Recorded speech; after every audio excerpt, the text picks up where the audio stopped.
Matthew chapter 8. Large crowds followed Jesus as he came down the mountainside. Suddenly a man with leprosy approached him and knelt before him. "Lord," the man said, "if you are willing, you can heal me and make me clean." Jesus reached out and touched him. "I am willing," he said. "Be healed." And instantly the leprosy disappeared. Then Jesus said to him, "Don't tell anyone about this. Instead, go to the priest and let him examine you. Take along the offering required in the law of Moses for those who have been healed of leprosy. This will be a public testimony that you have been cleansed." When Jesus returned to Capernaum, a Roman officer came and pleaded with him, "Lord, my young servant lies in bed, paralyzed and in terrible pain." Jesus said, "I will come and heal him."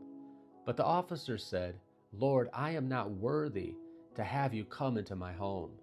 Just say the word from where you are, and my servant will be healed. I know this because I am under the authority of my superior officers, and I have authority over my soldiers.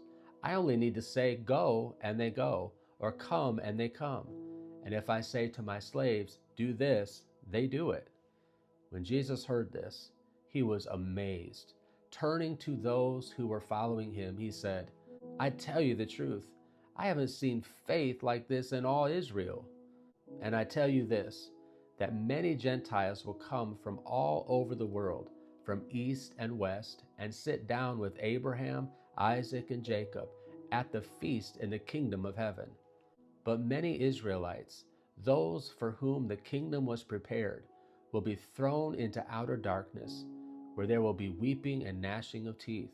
Then Jesus said to the Roman officer, "Go back home, because you believed, it has happened."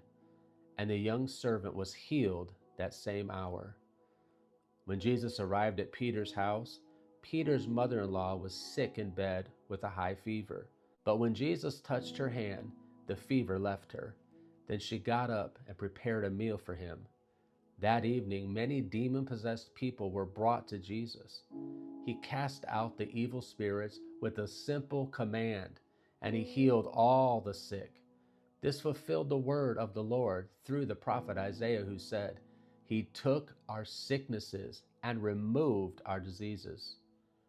When Jesus saw the crowd around him, he instructed his disciples to cross to the other side of the lake. Then one of the teachers of religious law said to him, "Teacher, I will follow you wherever you go." But Jesus replied, "Foxes have dens to live in, and birds have nests, but the Son of Man has no place even to lay his head." Another of his disciples said, "Lord, first let me return home and bury my father." But Jesus told him, "Follow me now. Let the spiritually dead bury their own dead." Then Jesus got into the boat and started across the lake with his disciples. Suddenly, a fierce storm struck the lake, with waves breaking into the boat, but Jesus was sleeping. The disciples went and woke him up, shouting, "Lord, save us! We're going to drown." Jesus responded, "Why are you afraid? You have so little faith." Then he got up and rebuked the wind and waves, and suddenly there was a great calm. The disciples were amazed. "Who is this man?" they asked. "Even the winds and waves obey him." When Jesus arrived on the other side of the lake, in the region of the Gerasenes, two men who were possessed by demons met him. They came out of the tombs and were so violent that no one could go through that area. They began screaming at him, "Why are you interfering with us, Son of God? Have you come here to torture us before God's appointed time?" There happened to be a large herd of pigs feeding in the distance. So the demons begged, "If you cast us out, send us into that herd of pigs." "All right, go," Jesus commanded them.